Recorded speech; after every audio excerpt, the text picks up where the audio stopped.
ભારતીય આંગણવાડી કર્મચારી મહાસંઘ અને ગુજરાત રાજ્ય આશા કર્મચારી સંઘ દ્વારા જિલ્લા કલેક્ટરને આવેદનપત્ર આપવામાં આવ્યું છે।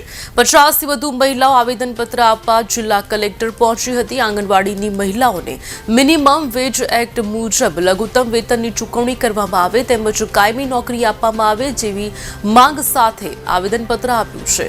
ભારતીય આંગણવાડી કર્મચારી મહાસંઘની બહેનોએ પણ EPFO અને ESIના દાયરામાં નોકરી આપવામાં આવે તેવી પણ માંગ કરી છે।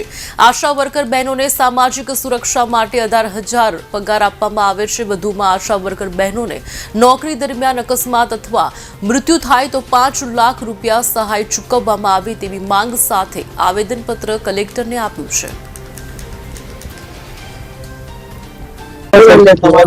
मारू चौहान कांताबेन रतिलाल चौहान ने खेड़ा जिला महामंत्री मध्यमपुर छे।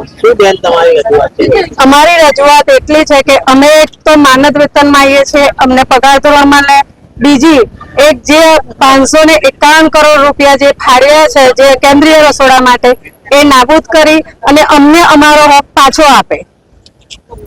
અને બીજું એ કે અમને જે માનદ વેતન જે અમારા માટે જે અમે બહેનો લડી રહ્યા છે એ અમારો હક અમને મળવો જ જોઈએ। અને રસોડા જે કેન્દ્રીય રસોડા માટે જ અમે લડીએ છીએ કે અમે આટલા વર્ષથી અમે કરીએ છીએ તો અમારી મહેનત અમને મળે બસ। હાજી, શું નામ તમારું? હંસાબેન સતીશભાઈ ખંડવી। અમારી માંગ બસ અમને ચોથા કર્મચારી તરીકે જાહેર કરે। દર વર્ષે કે પગાર વધારાની સામે તમારી સામે કેટલો બધો ફરજો બજાવો અમારી જોડે। યુનિફોર્મ આપે, જ્યાં જાવ તો કે યુનિફોર્મ, કોઈ બી નાનું મોટું ફંક્શન હોય તો કે આંગણવાડી કાર્યકર, આશા વર્કર અને મધ્યાહન ભોજન આ 3 જ હોય બરાબર। પછી આ અત્યારે FRS કરો, કોઈની જો આધાર કાર્ડ હોય ને કોઈની જો મોબાઈલ નંબર ના હોય, મોબાઈલ નંબર કે વર્ષો પહેલા બંધ થઈ ગયા હોય, કોઈ બી જગ્યાએ કોઈ ફંક્શન હોય તો ફરજિયાત આંગણવાડી વાળા તો પછી અમારા આટલા નજીવા પગારમાં અમને શું પોસાય? આટલી બધી મોંઘવારી। તમારી શું માંગણી છે? અમને ચોથા કર્મચારી તરીકે જાહેર કરો।